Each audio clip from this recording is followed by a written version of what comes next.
We are honored, very honored, to have our next speaker, a Lexington resident, the Poet Laureate of the Commonwealth of Massachusetts, Regie Gibson.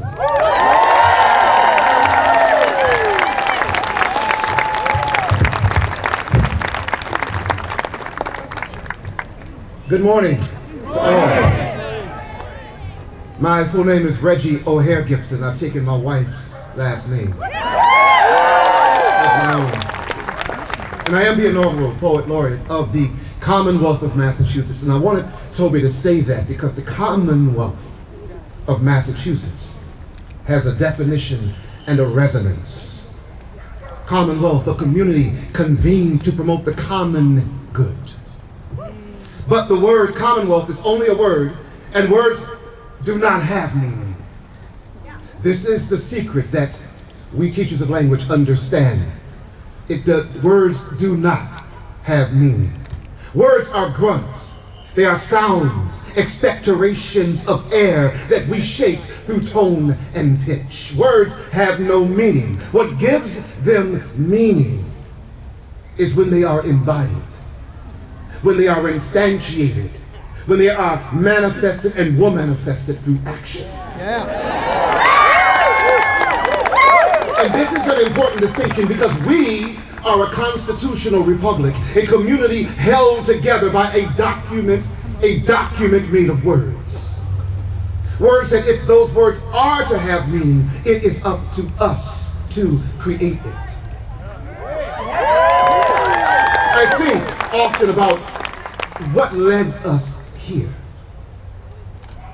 It's easy to blame MAGA, Washington, and they certainly deserve our share of vitriol that we can give them. But truth is, there's another truth to that.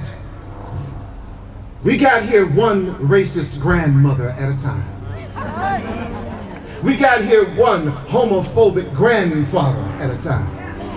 We got here one sexist brother at a time. One transphobic sister at a time. One slur we let pass at the dinner table at a time. One to hell with you, it's about my 401k at a time. One turned back on another's humanity at a time. One hatred, one disregard, one shut mouth when we should have shouted, "You will not speak death into my republic." At a time.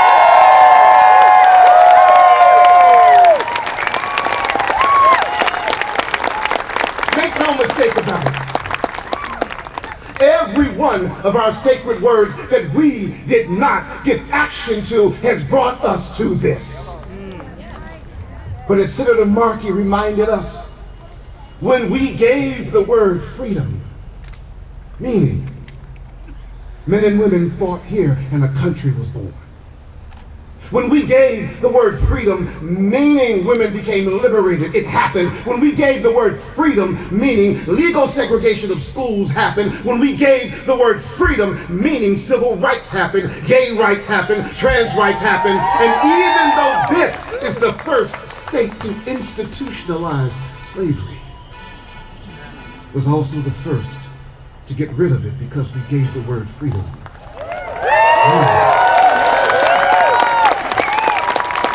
It's always been this way. It's always been this fight whether our forces were going to rally in the right direction of history or away from the right direction. Whether we were going to walk that razor-thin line between our lower animalistic nature and our more higher transcendent selves. And we've always had to make that choice. Our future depends on this. So when they speak of our time, let them say. What will they say? They will say this was a time when truth abandoned our words. That it was when pestilence and plague were a president's mouth. They will say this is when the internet wedded fact to fiction and disinformation became mainstream and scripture. They will say this was when we hamster-wheeled inside the jagged jaws of civic death that hovered above us, licking murderously its lips. They will say that this was when civility was assassinated on the steps of our nation's capital and multitudinous monstrosities masqueraded as law. They will say, when they speak of our time, they will say that it was when morality drank gluttonously of hatred's hemlock, that we mocked as democracy cowered to executive power. They will say a horrible darkness kissed our ears, kissed us until we closed our eyes and trembled with fear until we became the very darkness we feared. They will say that this was the time of God on our side, of God is our guide, as crosses turned into gun after gun after gun after gun behind pews of prayerful eyes, and both red and blue forgot that their God was colorblind. They will say that this was the hour of the food-shrunken belly and of refugee and of those turned away in the time of their human need, as the justly imprisoned enemies of the state walked free through prison gates. They will say it was when English spoken with the wrong accent meant an uncertain fate. They will say this was the time of the bullet bite, the misogynist blight, the applauded abuse, the anti-truth, the anti-learning. They will say this was when we set the world on the brim of burning. But also let them say that this was a time we fought against a civic genocide. That something transcendently human in us stood up to resist the Orwellian jackboot. That finally, in the raspy baritone of Ray Charles, we heard what our country could be. That in the wise words of Walt Whitman, we rose to the challenge and the charge of true democracy. That in the aspic bite of Mark Twain's wit, we finally get the punchline, finally realized that manifest destiny would no longer patch the human-sized hole in our history. Let them say that this is when we said yes again and again and again and again to the verses of Emma Lazarus' New Colossus, resounding with, "Give me your tired, your poor, your huddled masses yearning to breathe free. The wretched refuse of your teeming shores, send these, the homeless, the tempest-tossed to me."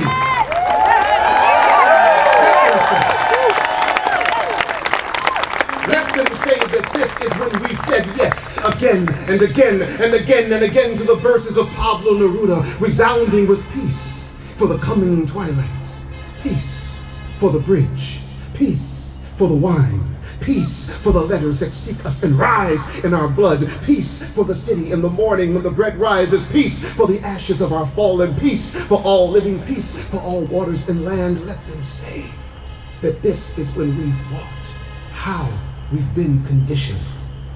Let them say this is when the woman stepped forward declaring, "I am that I am," and we men began to break ourselves of the need to break women. Let them say that this was when our better angels spoke and we learned to lean in and listen. That this was the time we struggled against fist and fallacy and of judges refusing to kangaroo their courts and show that in America the law is king.